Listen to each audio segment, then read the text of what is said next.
Gary DePaul with Unlabeled Leadership. Welcome to episode 26. Peter Popovich explains emotional intelligence.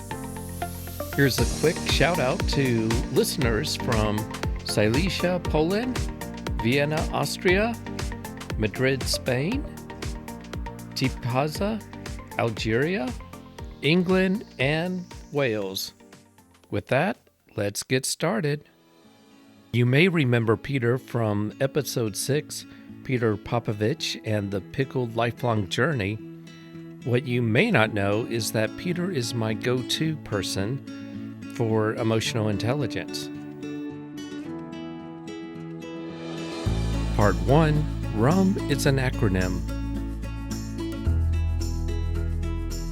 You may have heard of emotional intelligence, and sometimes it's listed as EI, or emotional quotient, which is sometimes listed as EQ. But what is it really? How do you make sense of it? Is it just being a good person? What's involved with it? Well, here's the formal definition, and this is from a dictionary of psychology. According to Coleman, emotional intelligence is the ability for individuals to recognize their own emotions and those of others. It's also the ability to discern between different feelings and label them appropriately. It's the use of emotional intelligence to guide thinking and behavior. And finally, it's the ability to adjust emotions to adapt to different environments. I read this to Peter, and I asked him his opinion of what emotional intelligence is and what he thinks of that definition. Here's Peter. Gary, what I like about having that type of a definition is that somebody or some bodies spent a lot of time trying to help educate all of us about emotions, emotional intelligence, EQ as opposed to IQ, which we're all a lot more comfortable with.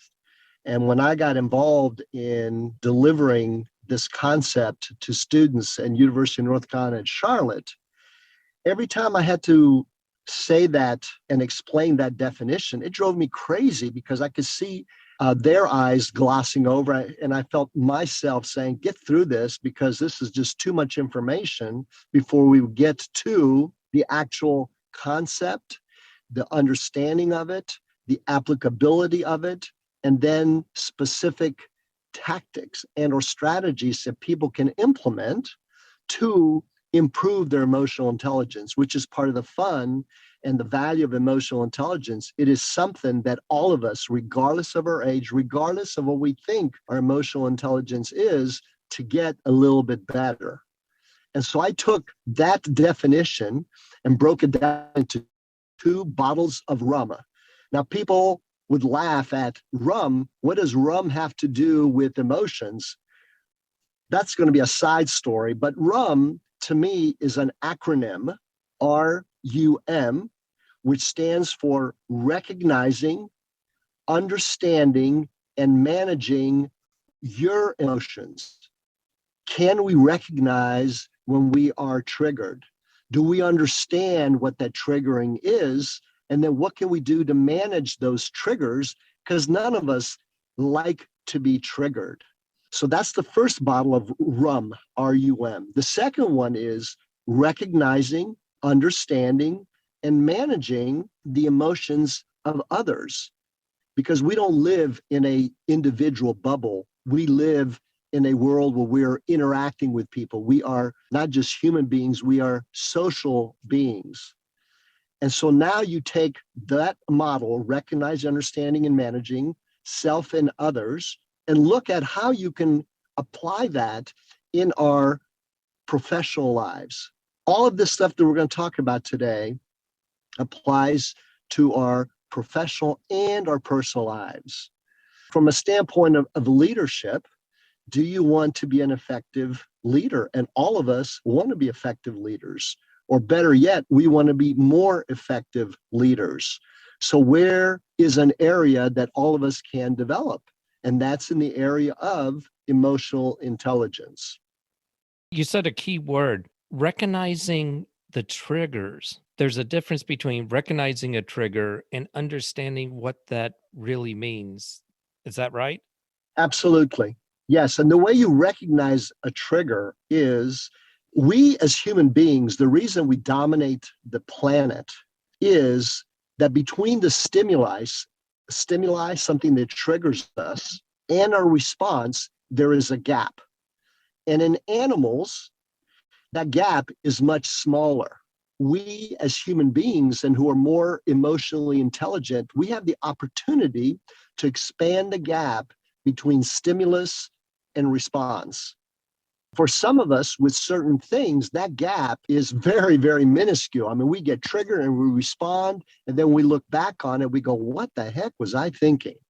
And there are other things that over time we learn and we start anticipating situations that might trigger us. From a professional standpoint, I mean, one of the challenges that people have is giving and receiving feedback. If you don't think about how to deal with that gap and how to optimize that gap, you will step into that situation and there'll be a very small gap between the stimulus of that conversation and how you respond to it. By preparing for it, by knowing that that is a trigger for you, you can come up with alternate strategies so you can more effectively manage that interaction. Every time I ask people, do you like to get feedback? Everyone says yes. And then the caveats come into play where people say yes, but, or yes, and they want to qualify how they want it. I'll give you a perfect example. I think of myself as being an effective coach. My wife has had a very successful career in residential real estate. What moved her to a much more effective running of her business was when she hired a coach. I said, what is it that you like about this coach? And she said, he holds my feet to the fire. And I started thinking, if I ever try to hold her feet to the fire, I'm going to get scorched. So this was the gift from Virginia. She wants feedback. She wants it direct and straight, but from him, not from me relative to business. You know, you start learning how every situation is unique to you. And you know that in certain situations you respond well. And in certain situations you get triggered. For example, I hate when people lie. Now, hate is a pretty strong emotion. And yet people don't always lie. They might mislead us, or they might say something that is unintentional. It's a mistake. I'm learning how to not get triggered when I perceive, meaning that's my reality, perceive that someone is lying to me. So this is where emotional intelligence comes into play. The emotional intelligence part gives you an opportunity to not just react, but respond appropriately or respond in a way that is more emotionally intelligent. Absolutely. I mean, we get triggered all the time. Think about the things that make you angry and think about the people that make you angry. The situation and the person that is triggering you is not the problem. The problem is how we react to that situation, that individual. As a matter of fact, one of the activities that I would ask the students to do is to identify 6 people that trigger them for whatever reasons. Typically, they make them angry, they frustrate them, they get them to, they won't participate or contribute. They just feel this person shuts them out or shuts them down.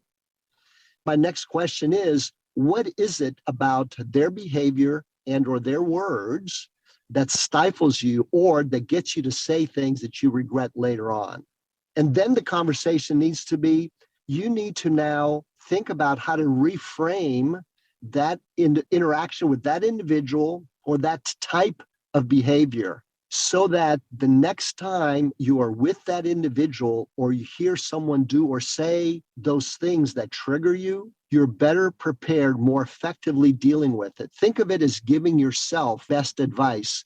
Think of it if the story came from a loved one or from one of your adult children talking about the situation. What advice would you give them on how to more effectively behave, be more proactive rather than reactive? Back to RUM squared. Tell me again how to think about the first portion and the second portion of that formula.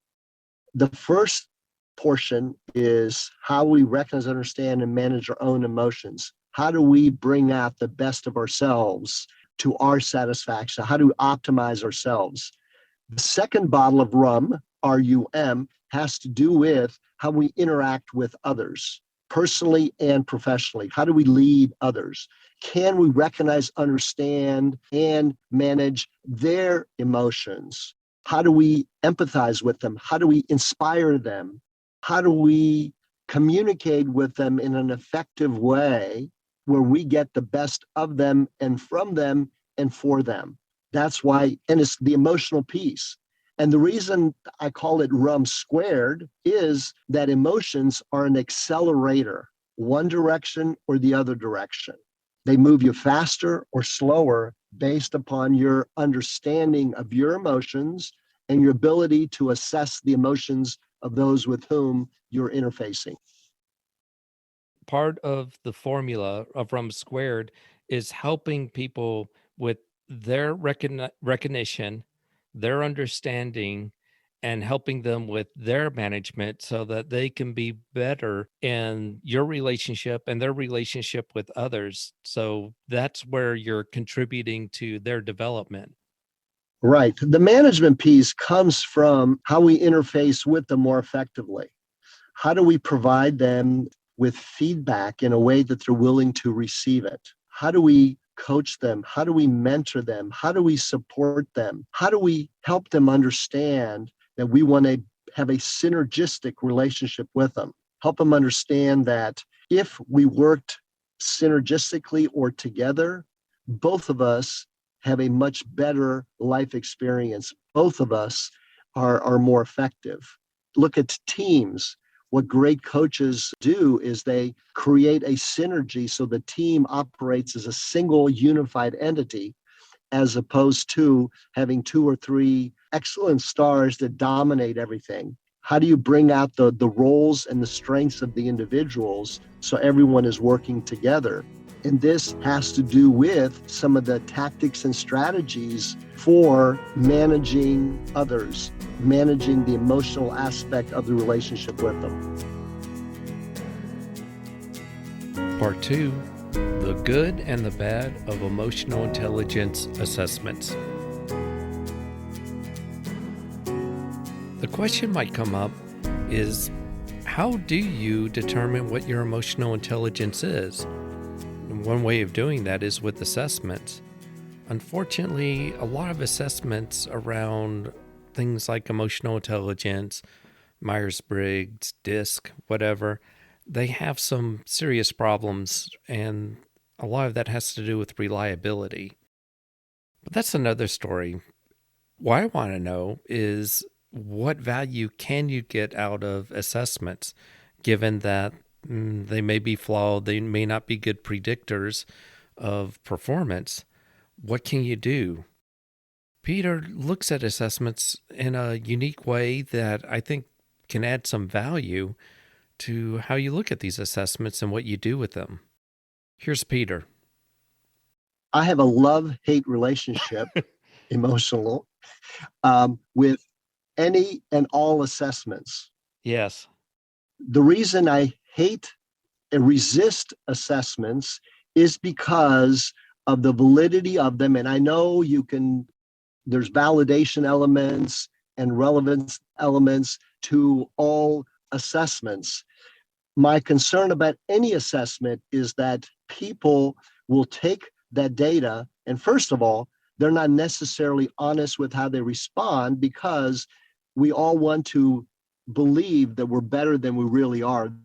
We're different than we really are. Oh my gosh.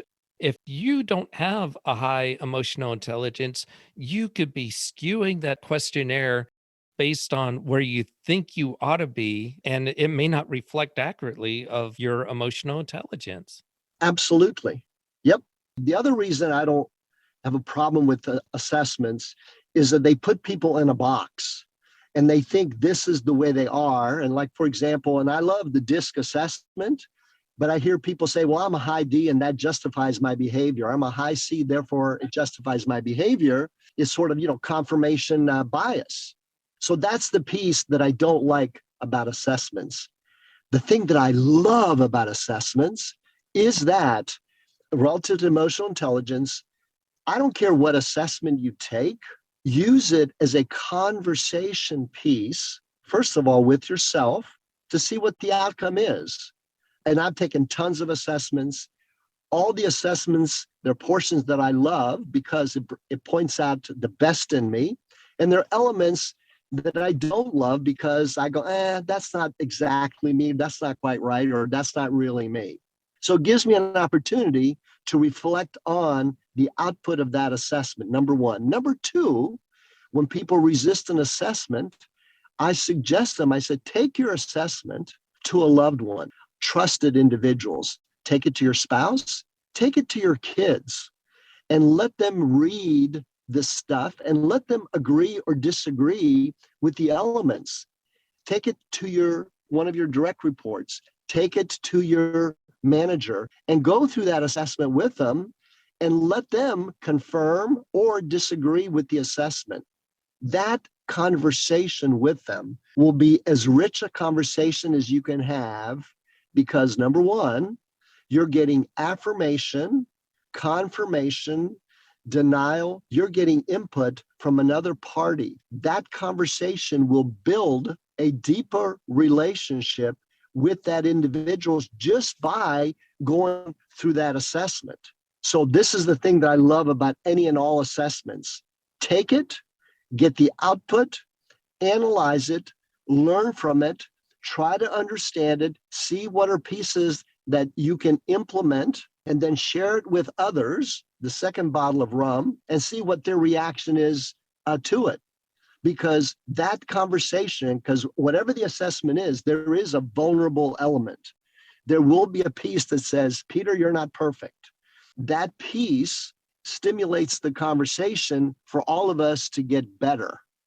Part of the value and happiness and enjoyment of life for me is the opportunity forever to always be able to improve. I can't improve unless I'm getting feedback, unless I'm getting insight from the assessment, from the interaction with the people around me. What I'm hearing is take an assessment, learn from that assessment, but don't accept what you did as face value, as accurate. Get some external people who know you to give some reaction to it and help you understand where you may have skewed the assessment in a particular way that doesn't accurately reflect you and gives you an opportunity with their feedback to do some corrective activities and better yourself and finding paths for improving your emotional intelligence. So you might not even have skewed it. You might have been purely honest because now when I take assessment, I removed my ego from it and I go, damn it, just provide the information. Even if other people see it, most of them are very confidential. It's just you receiving the information. Don't you be messing with it. Why would you want to be lying to yourself? Don't lie to yourself. Get the information and then unpackage it to see what other people think. Because if you skew it, it's going to come up with a bigger challenge for you when you interact with others. Yes. Back to the idea of this study about the correlation with emotional intelligence and job performance, I think you would be much better off trying to do something more qualitative and doing something a little bit more in depth than relying on just various survey results that are assessments that people have done, just because at face value, it may not reflect the reality of that person. I think you would have a higher recognition of the relationship with emotional intelligence and job performance when you do that qualitatively. Yes. So let me just add the model that I like as a skeleton to continue this conversation. And that is that emotional intelligence, according to this model that I like. And you mentioned Emotional Intelligence 2.0, Travis Bradberry's book and work. Talent Smart, I think, is their website. What I like about all that is that he brings it into a model that we can understand, that we can then implement. And the four elements of that model are self-awareness, and then self-management, and then social awareness, and then relationship management. So those are the boxes, and there are tactics and strategies within each one. And one of the things that I loved about the 7 Habits of Highly Effective People in Stephen Covey is that he said these habits are universal and irrefutable. And there's my inner child that resists anybody who says anything like that this is the truth, the only truth, and nothing but the truth. There's nothing you can do about it.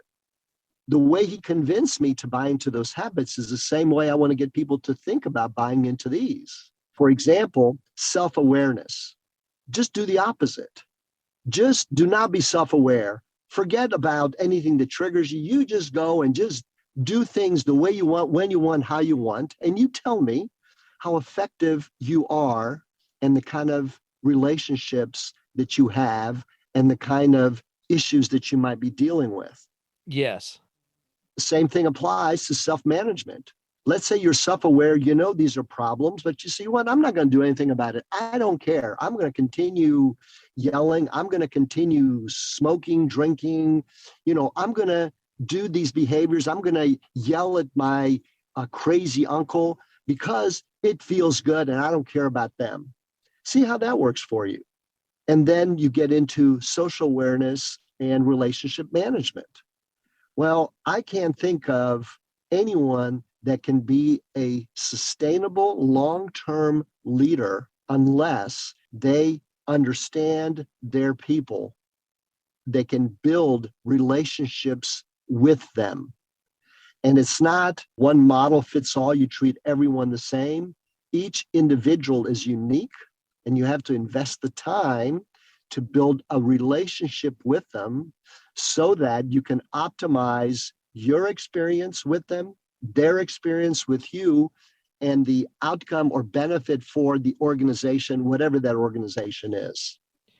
There's been a lot of research that just validates or confirms what you're talking about. This is for another podcast, is the psychological safety. Without defining it or going into it and saving it for another podcast episode, is that building those relationships is a way of improving job performance with everyone and how effective teams work together. So, there's a lot to what you're saying.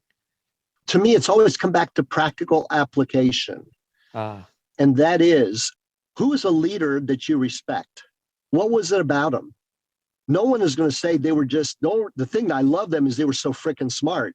That can be an element of it, but it was probably had to do with how they brought out the best of you, how they made you feel. I think Theodore Roosevelt gets credit for this, and I'm not sure if he was the one that first said it, but it goes, people don't care how much you know until they know how much you care. Ever since I heard that, and I can't remember when I first heard that, it makes so much sense to me because there were certain people I feel I just am so energized by being in their presence. And I want to do my very best. I'm really fully present, fully engaged, fearless, because this person helped create the environment that's effective for me. So who is the person that you respect? What are their characteristics? How are they doing that for you? And I guarantee you, it has to do with Theodore Roosevelt's quote. You feel that they care about you. And when you feel that they care about you, you feel safer, like you had mentioned. And when you feel safe, you will take more risks, you'll be more open, you will contribute more because you feel safe, that you will not be judged into purgatory. Part 3, advice from the 4 areas of emotional intelligence. There are several ways that you can improve your emotional intelligence. And Peter has some good advice about how we can do that in 4 particular areas. Here's Peter. So let me give one suggestion for each of the 4 elements, the self-awareness, the self-management, the social awareness, and relationship management. The self-awareness, there's so many tactics, strategies you can implement, but the one that I think we can all do is just pause. Just pause on a regular basis to evaluate how you're reacting to things.